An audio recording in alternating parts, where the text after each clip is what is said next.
zéro ravito, que dalle, rien. Le désert.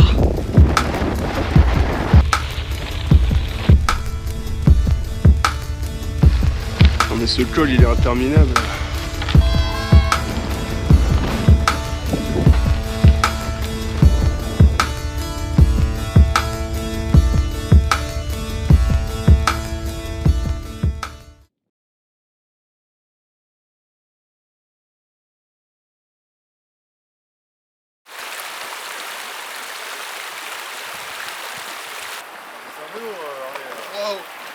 Oh, tu verrais le sable qu'il y a là? Ça, c'est la plage. Qu'est-ce qui se passe là? C'est la merde. On se retrouve. Traversée de rivière avec des petits raidillons, un portage de vélo. Pour 30 secondes de merde là, après on va en chier.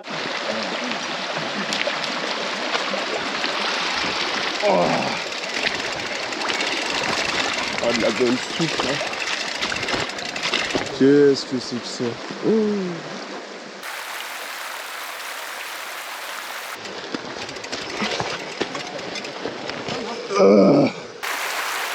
Biking man, tu pars toujours un peu dans l'inconnu et c'est ça qui est intéressant. Tu sais que tu vas devoir surmonter des épreuves, mais tu sais pas quoi.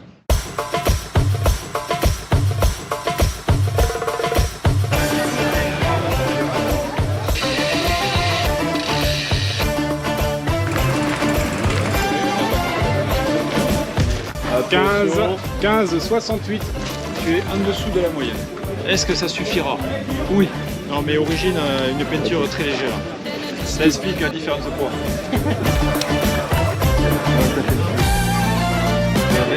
Le parcours est mystérieux et qu'il va y avoir plein d'incertitudes, plein de nouveautés pour les participants qui s'engagent, parce qu'il faut être très très courageux ou fou pour s'élancer sur un parcours que tu ne connais pas. 4000 mètres en 150 bornes, Ça va faire des délires. ouais, ça va faire mal aux jambes. Axel qui nous a révélé l'itinéraire hier, il y a une section à quasiment 100 km de gravel sans rien, c'est dans la vallée du Drap. Je suis stressée comme d'habitude. Je suis stressée et puis ça ira mieux sur le vélo dans quelques heures. C'est ce que je me dis à chaque fois, mais tu peux pas t'empêcher de tourner, t'es pas... Je suis pas sereine quoi. Après, je pense que je sais pas s'il y en a beaucoup qui sont super détendus avant le départ. Et en fait la veille de la course, moi je dors avec mon vélo dans la chambre et je sais qu'il est monté, je sais que tout roule, donc je dors très bien et là ça va, là c'est relax. Ça reste des provinces qui sont traversées où quasiment personne ne va en vélo ou en gravel, et des conditions climatiques encore une fois extrêmes. Dans le désert il fait 43 degrés. Il y a cet aspect gestion pour tous les participants, même si c'est leur première fois sur Biking Man, c'est des proportions énormes sur le Maroc, c'est clair, par rapport aux autres courses notamment françaises. Ça n'a rien à voir en termes d'engagement physique, mental. Il y a 19%. Il y a un mur. Il y a un putain de mur. C'est pareil, ça ajoute plein de facteurs de gestion et d'adaptation de son effort, qui implique une consommation d'énergie qu'il faut adapter au quotidien pour arriver au but du défi. Bon Christian, on est à moins de 5 minutes du départ, là. Comment tu te sens là? Parfait, c'est super. A priori, on part avec le vent dans le dos, donc c'est bon signe quand même. C'est tout chou, c'est jusqu'à l'arrivée là. Quasiment. En applaudissant tout le monde avant de lancer le départ, s'il vous plaît, faites du bruit.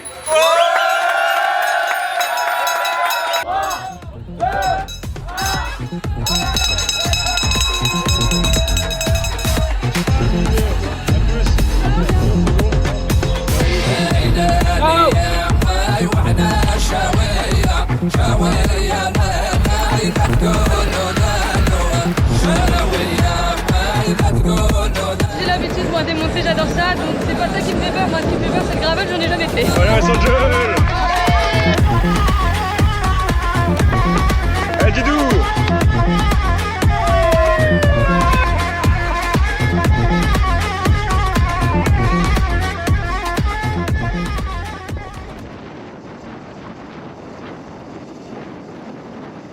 Le temps, en gros, prend une dimension différente. Et c'est ça qui est magique dans l'ultra-endurance. On ne se pose plus de questions, on est sur des trucs très simples et vitaux, basiques, qui sont manger, boire, dormir, écouter son corps, plein de signaux, et s'adapter. Ouais, c'est toujours pareil, t'as beau en faire, t'en fais un ou t'en fais 10, finalement, tu t'aperçois que le scénario il est jamais écrit. Faut pas vivre dans le futur, tu vas te dire, ah tiens, faut que j'arrive. C'est profiter de l'instant. Et quand t'es dans le dur, c'est profiter, te dire regarde, t'es dans le dur, mais regarde le paysage, regarde où t'es. T'es un privilégié, tu vas pas me casser les pieds parce que t'as mal aux jambes, quoi. C'est pas grave. Alors déjà, on vit dans une société de tout sport où on est protégé de partout et c'est un peu en se confrontant un peu à la réalité au dur qu'on se prend force et c'est des choses qu'il faut vivre aussi, quoi.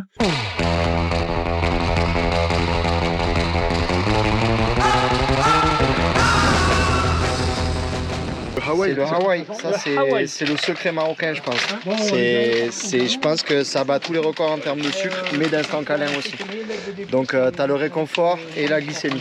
En plus, c'est la couleur de ton maillot. Hein. Eh bien exactement, t'as vu, mais je vais demander un sponsor. Ils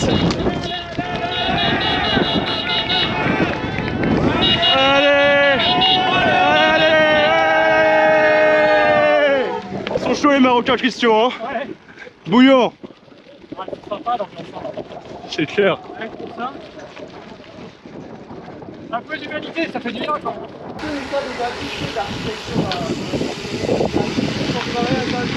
Bon, bah, t'es Samir, vous êtes les locaux de l'étape là. Ouais. Vous nous emmenez où là? Là, au moment où tu nous parles, c'est la guerre. Là, c'est Grappin, là. Il monte ici, c'est qu'il y a eu. On était. On est pas loin des puissants.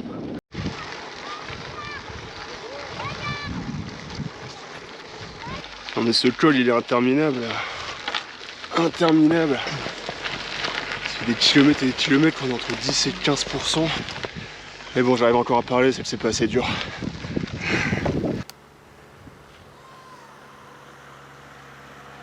Mais la difficulté, c'est quand on prend le départ, les premières heures, moi ça me fait ça presque, je pourrais dire 20 à 24 heures, c'est-à-dire au moins le premier cycle d'une journée. Le cerveau, la tête, la relation au temps, elle reste ce qu'on vit au quotidien. Et moi, ça m'accable un peu, ça m'est difficile. T'as pas de communication avec l'extérieur, tu vois, tu sais pas ce qui se passe en France, ou là, tu t'occupes pas de ça. T'es dans ta course, t'es dans ta bulle, tu communiques avec les gens qui sont là, locaux, voilà. Et le reste, t'oublies.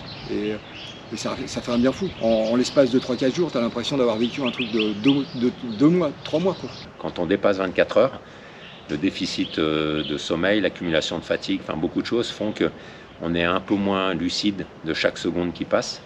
Et en étant moins conscient du temps comme ça, on a on va dire des relatives absences qui aident à ce que le temps passe mieux. Bon, Radio Cyclo est partout, même à 2000 mètres d'altitude. Comment on se sent là? Au top. Ah, génial, super. Au top. Fantastique.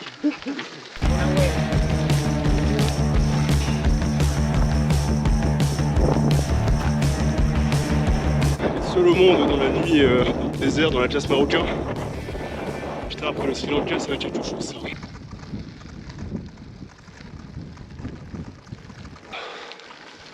C'est tellement calme, il n'y a aucune trace d'être humain.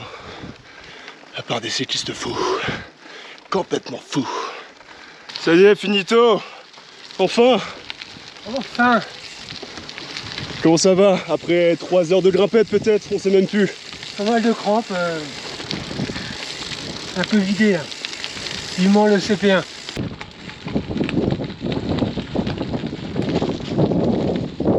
Il fait froid, j'ai le bout des doigts. Il commence à geler. Et où sommes-nous? On m'avait dit ouais, le Maroc c'est minéral. Il y a que du caillou. C'est aride, il pleut pas. Bon, je vous laisse, j'ai pas envie de finir dans le radin là. Hop hop hop hop hop hop hop hop hop hop. Ah, c'est du pilotage hein, de faire ça d'une main. C'est la brutalité des éléments, c'est de la nature. Tu te dis, wow, comment je peux faire du vélo dans un endroit pareil? On aime se mesurer à soi-même, se pousser.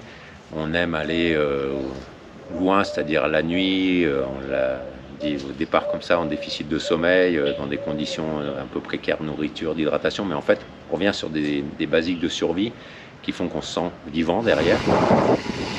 Oh, mais ça serait pas Jérémy ça? Bravo les amis. Hey, salut. Eh bien arrivé au CP1, quelle heure il est là? 21h10. 21h10. Bon bah c'est pas mal. C'est pas mal. C'est pas mal ouais. L'heure du repas. Bon, du coup, ça fait du bien de manger. C'est juste extraordinaire. J'ai jamais mangé un riz aussi bon et un poulet aussi bon. On est à la moitié de la journée de ce Bikeman Origin X Maroc 2024. Pas mal de surprises déjà, beaucoup de surprises. Devant une belle route effondrée dans un WED. Et puis une grosse coupure de parcours également dans le sud-ouest qui a été très frappée par les inondations, notamment dans la région de Tata. Et en fait, il n'y a aucune route alternative qui pouvait passer. Donc on a dû couper toute la partie sud-ouest de Tasnart au kilomètre 300 pour rejoindre le CP2 plutôt que de faire un fer à cheval qui était prévu normalement au départ puisque la piste on devait passer est bloquée. Du coup, ça fait combien de kilomètres en moins sur le parcours? C'est bien trop tôt encore pour dire qu'il y a des kilomètres en moins. C'est un détour. On verra s'il y a des kilomètres en moins quand on sera arrivé à Marrakech.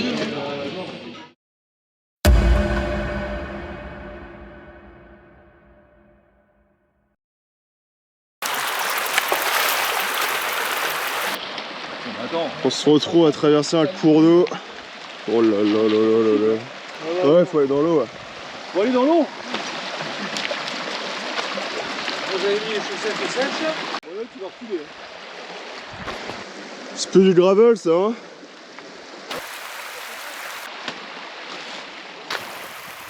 C'est vrai que là, Axel, il arrive à trouver des parcours quand même magiques, quoi.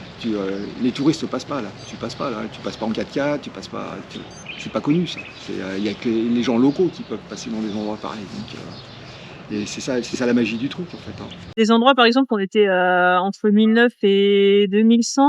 On est resté assez longtemps sur le plateau, il faisait nuit et je sais pas, dans ma tête, on était sur Mars, la route était belle. Ah là là là là là, ça va faire 3 heures qu'on monte ce col depuis 3h45. C'est des ambiances en fait et je me suis même émerveillée de passage où d'endroits où on est passé l'an dernier où je me suis dit mais voilà, là tu t'as pas les mots. Je pense être un peu éclaté, là, j'ai besoin de dormir, surtout que au chain pod j'ai pas réussi j'ai fermé les yeux mais je n'ai pas dormi.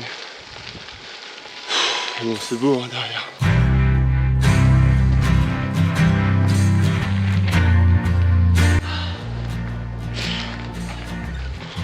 C'est ouf, j'ai jamais fait ça de ma vie.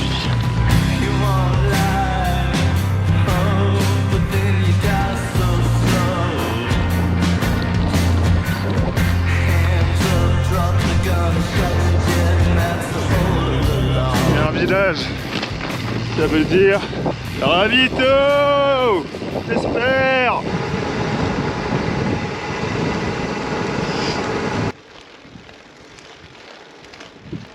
Zéro ravito, que dalle, rien, le désert. Wow, les chèvres.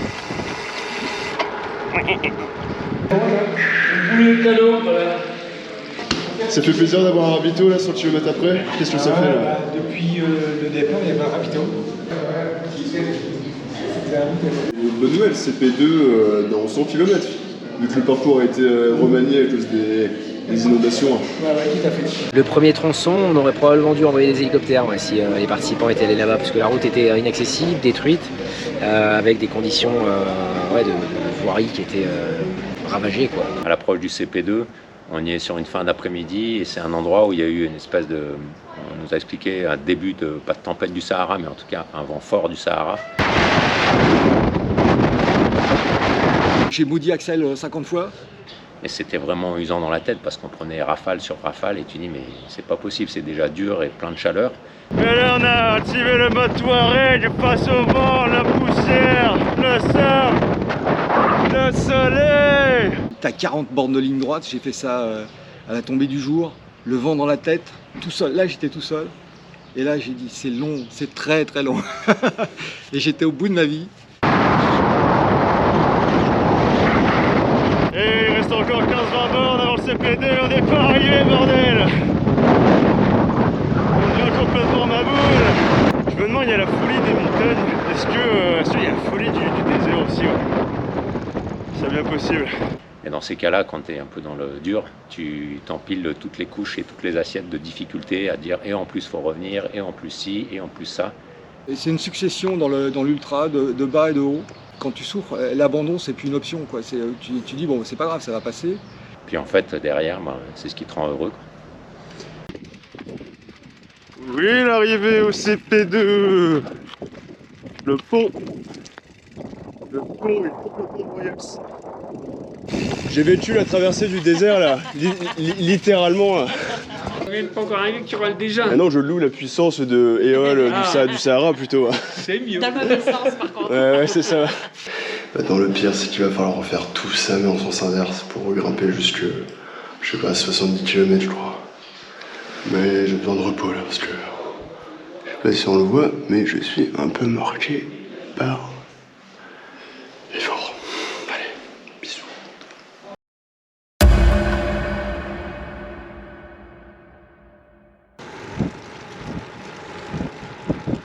Après 85 km de montée quasiment non-stop, je suis enfin arrivé au bout, à presque 1500 mètres d'altitude. J'ai commencé à grimper à 3h30. Et je suis arrivé à 8h15. Tout ça que de la montée quasiment. On se surprend devant la magie du corps à encaisser tout ce qu'on lui inflige, mais aussi à nous rendre beaucoup de choses à la fois mécaniquement et puis finalement énormément émotionnellement. Alors comment va le duo père-fille? Ça va. C'est beau. Vous avez dormi où du coup? Au bord de la route. Une petite doudou, mais elle même le sait. Ah si, on a la garde La garde marocaine, ils nous ont sorti un tapis, on a pu dormir dessus. Bon, c'est un peu moi qui l'ai emmené aussi, enfin, ce genre d'activité. Après, l'avantage, c'est que vu qu'on se connaît très bien, on voit vite quand il y a quelque chose qui ne va pas. Dès qu'il a envie de s'endormir ou tout ça, je le vois rapidement ou ça se sent très vite ce genre de choses. Donc je pense que c'est ce qui nous aide bien aussi tous les deux. Après, pendant la course, je prends bien soin d'elle, bien sûr. Il y a des petites stratégies, voilà, on se distance pas trop. Des fois, je la laisse monter devant. Elle est où là, Alizée? Elle est derrière, chacun son tempo. Des fois, je passe un peu devant pour maintenir un rythme quand même, qu'on fasse pas trop des escargots. Mais voilà. On réfléchit plus ensemble à voir comment est-ce qu'on peut avancer, plus qu'à se dire toi tu préfères ça ou toi ça. On réfléchit ensemble. Changement de direction encore. Des intempéries. Cette direction. Avec un petit col de 20 bornes. Et là il fait chaud, il fait au moins 32 degrés. C'est la première fois en 47 épreuves qu'on doit changer plusieurs tronçons à plusieurs reprises en direct pendant l'épreuve. Axel m'appelle et me dit surtout n'y va pas, la c'est neutralisé, revient en arrière. On a eu une bulle de course effectivement de 6 coureurs qui s'est engagé donc dans le tronçon de la vallée du Drap. Et là en fait dans ma tête, plutôt que de me dire chouette je vais pas faire les 80 bornes ou je vais aller au casse-pipe, je me suis dit merde, je viens de me taper 3 heures dans le gravel à pester, à me sentir merdique et que je savais pas ce que je foutais là quoi. Il y a la piste et puis après il n'y a plus de piste. Les gens imaginent il y avait plus de 12 heures d'effort pour arriver à franchir ces 2 tronçons. 12 heures totales dans les montagnes avec personne autour, peu de réseau, voire des zones blanches pour la majorité. Très peu de ravitaux, pas d'eau et des conditions de piste littéralement ravagées quoi, avec de la caillasse, des pierriers et impraticables. Heureusement que c'est beau parce que je ferais pas ça autrement. Donc c'était très très chaud, ouais. Clairement, heureusement qu'on n'a pas eu tous les participants qui sont allés là-bas, mais c'est aussi notre rôle d'organe, c'est de s'assurer que tout le monde ait l'expérience qu'ils espèrent du pays sans les mettre en danger. Petit col de 20 km sous 37 degrés à midi. Regardez, il est juste au-dessus de moi là. Il me crame. Il me crame.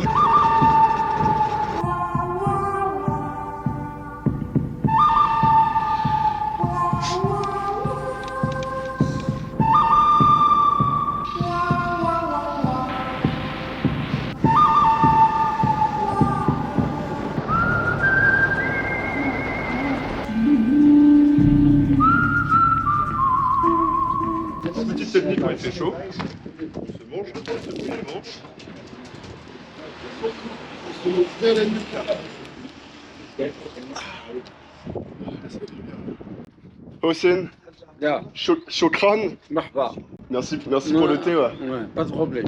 Chez Hossein. vous. T'as la gentillesse et la bienveillance de Hossein. Les Marocains, ils sont juste incroyables. Moi, je reviens aussi pour des choses comme ça, finalement, parce que t'as l'impression que c'est pas la vraie vie. Tu vois, les gens vivent avec très peu. Là, on s'est vraiment retrouvés dans des petits villages très typiques d'ici, avec une précarité quand même très avancée, où on a pu rencontrer les gens de très très près, pouvoir taper dans les mains des enfants, être avec eux, c'était quelque chose... ça se voyait dans le sourire des enfants et des personnes qu'on croisait. Et puis si à un moment tu es fatigué, il y aura toujours une maison quelque part, un truc, tu vas frapper, tu dis ouais je suis fatigué, je peux dormir. Viens mon ami, viens mon ami. Et ils sont incroyables pour ça. Il y a toujours quelqu'un pour t'accueillir, pour te donner à manger. Alors le pain du village, il est comment? Avec de la confiture, c'est vraiment top. Et ça fait du bien. Ça fait du bien parce qu'on vit souvent dans un environnement très agressif. Et ici, t'as pas d'agression, c'est pas agressif du tout. Alors le vélo, ça attire la bienveillance, je pense. Les gens sont toujours curieux, t'interroges d'où tu viens et tout, donc c'est vrai que ça facilite le contact.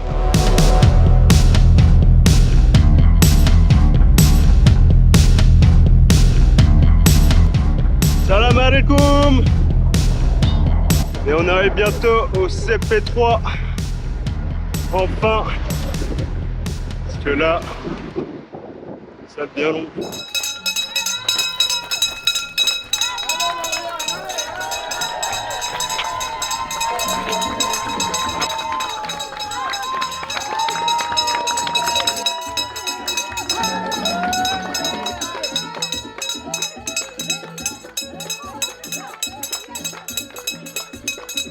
Ouais, ça va, j'ai mal aux pieds, j'ai mal aux mains.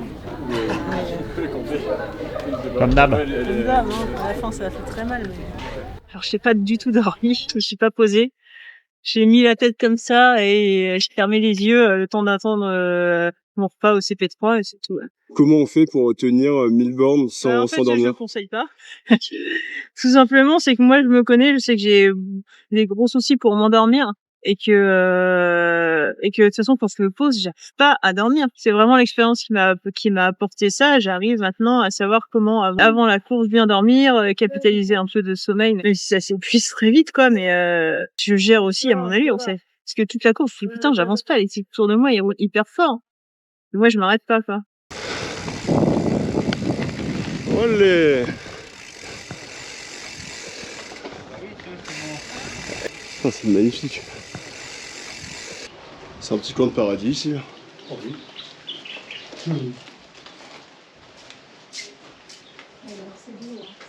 Comment c'est beau.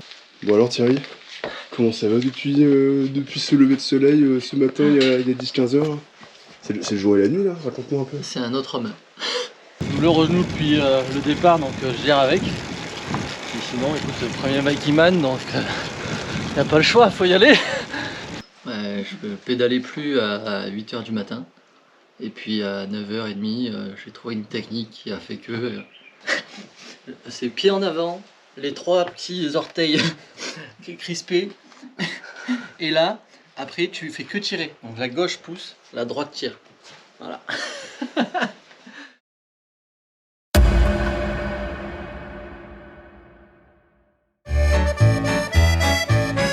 Je m'habille pour aller dehors, je n'ai pas peur du vent du nord. Je m'habille pour aller dehors, je n'ai pas peur du vent du nord. En 6e, les mains dans les mitaines. En 6e, les mains dans les mitaines. La salopette, pète, pète, calipette, pirouette.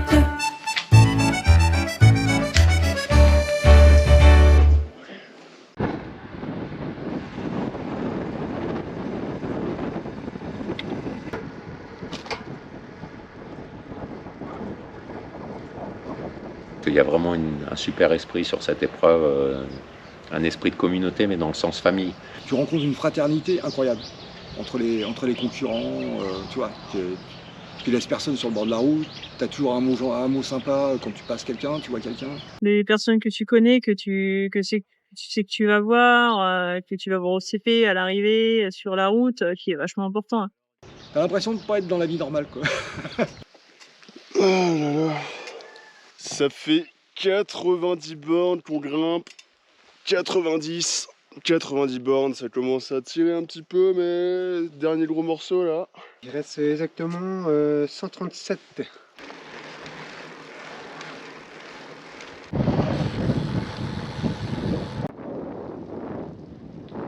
En haut du col, ça fera 100 bornes qu'on est parti de Ouarzazate. Quasiment 100 bornes de montée. T'as déjà fait un truc pareil toi? Oui Josué! On y est arrivé au bout, puis regarde, quel spectacle! On a grimpé toute la nuit pour arriver avec un magnifique lever de soleil.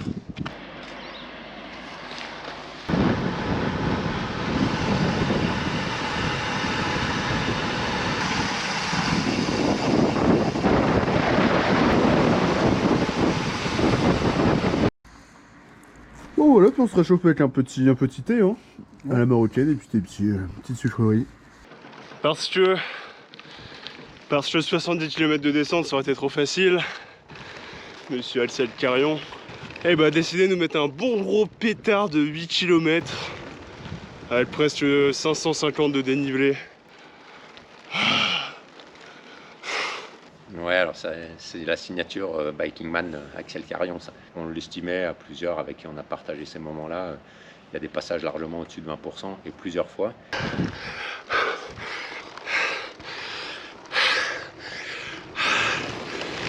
Putain, il y a un mur, il y a un putain de mur. Avec le recul, c'est magique. Au moment où on se lance dedans, c'est magique aussi, mais c'est magique avec un gros point d'interrogation. C'est finito. Maintenant, on va descendre jusqu'à la finish line quasiment. On va rouler sur l'autoroute du Tif là. Oh là là là là là là là là, on va se faire plaisir. Hein. Ouf. Dans le bouton, il n'y a plus de vie, il n'y a que de la poussière.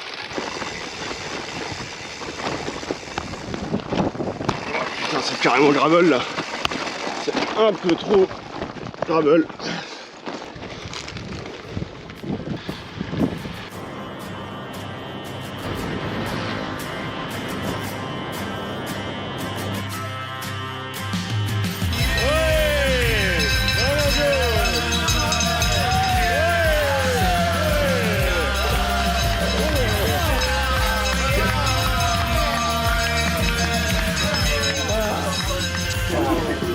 Bravo Adrien. Allez. Allez, un bon calendrier. Pas grave. Dans ta vie au quotidien, derrière, tu vas en profiter parce que ça te donne de la confiance, parce que tu sais que les petits problèmes du quotidien, tu relativises beaucoup. L'aventure humaine et l'aventure d'être avec le monde qu'on croise, les gens qu'on croise, les endroits qu'on visite, tout ce qu'on découvre, c'est exceptionnel. Le contact avec les gens, tu es peut-être moins introverti, tu vas pouvoir demander, tu t'aperçois que finalement quand tu vas au contact, les gens sont plutôt réceptifs. Je ne sais pas si chaque fois qu'on relève un défi comme ça, on change radicalement, mais on évolue. On évolue et ça nous apporte quelque chose qui fait du bien dans notre vie en général.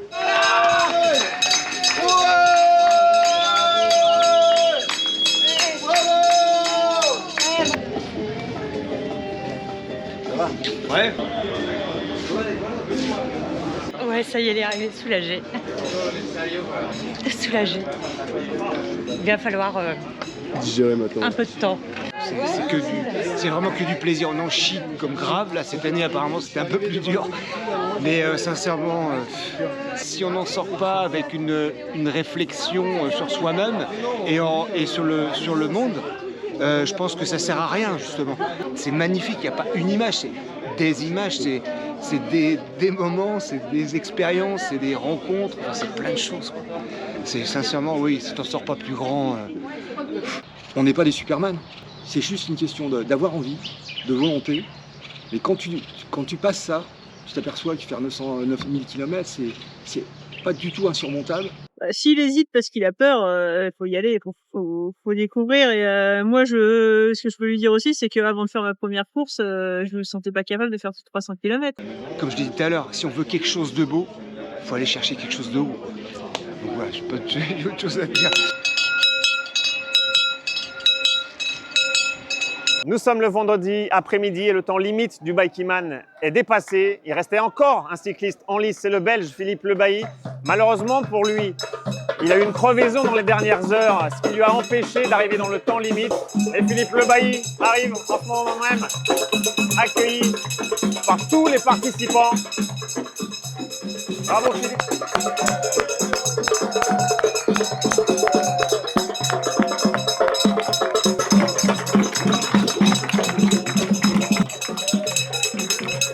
comme vous le voyez, parfois, il vaut mieux arriver dernier que premier. Accueil sensationnel pour Philippe Le Bailly.